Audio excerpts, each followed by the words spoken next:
যে পতাকার জন্য আপনি লড়লেন 18টা বছর, আজ সেই পতাকায় পারছেন না দাঁড়াতে, নিতে পারছেন না শেষ বিদায়। এক জীবনে এর চাইতে বড় আক্ষেপ কিংবা বেদনা আর কি কিছু হতে পারে? দোষটা কার? থাকতেই পারে অনেক যুক্তি, খানিকটা পাল্টা যুক্তি, অনন্ত ব্যাখ্যা। তর্কযুক্তি মেনে যদি ধরেও নেই সব দোষ সাকিবেরই, তবু এখন থেকে বহু বছর পরে যখন এই ইতিহাসটা ক্রিকেটার সাকিবকে মনে রাখার মতো একটা গুড বাই না বলতে পারার প্রেক্ষাপটটা আসবে সামনে, আক্ষেপ কি হারিয়ে যাওয়া শৈশবের মতো বুকের বাম দিকে মোচড় দেবে না একটু? কতজন কৈশোর থেকে যৌবনে গিয়েছিল সাকিবের শুরুতে, আর এই শেষের বেলায় জীবনের মধ্য গগনে জীবনের সব ভালোবাসাই কি যুক্তি নিয়মের লাইনে দাঁড়িয়েছিল? বিদায়টা রূপকথার মতো না হলেও ক্যারিয়ারটা তো তাই ছিল। ক্রিকেট রূপকথার রাজপুত্র স্বয়ং বিরাট কোহলি আরেক রাজপুত্রের মূল্যটা তাই হয়তো জানেন। সম্মানের প্রতীক হিসেবে নিজের সই করা একটা ব্যাট যে দিয়েছেন, সেটা সবার আগে খবর দেওয়ার লাগাতার প্রতিযোগিতায় সামাজিক যোগাযোগে সয়লাভ।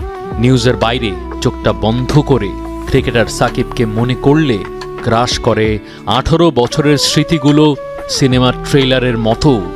বিরাট কেন, বাংলাদেশ কেন সাকিবকে পিঠ চাপড়ে দিতে পারল না? সাকিব কেন বলার সুযোগ করে দিলেন না ওয়েল ডান, অনন্ত শ্রদ্ধা, আপনাকে অনেক অনেক সম্মান?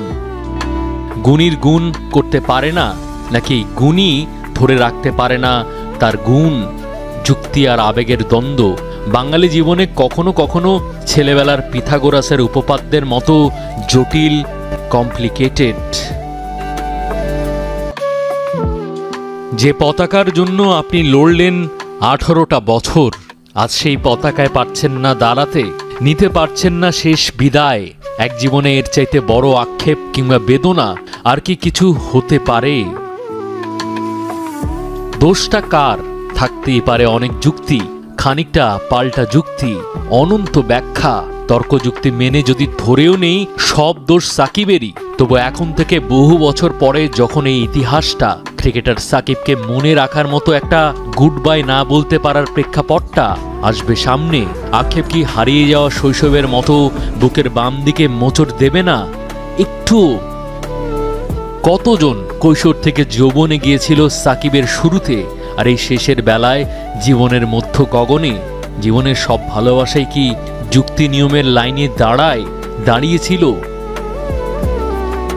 বিদায়টা রূপকথার মতো না হলেও ক্যারিয়ারটা তো তাই ছিল।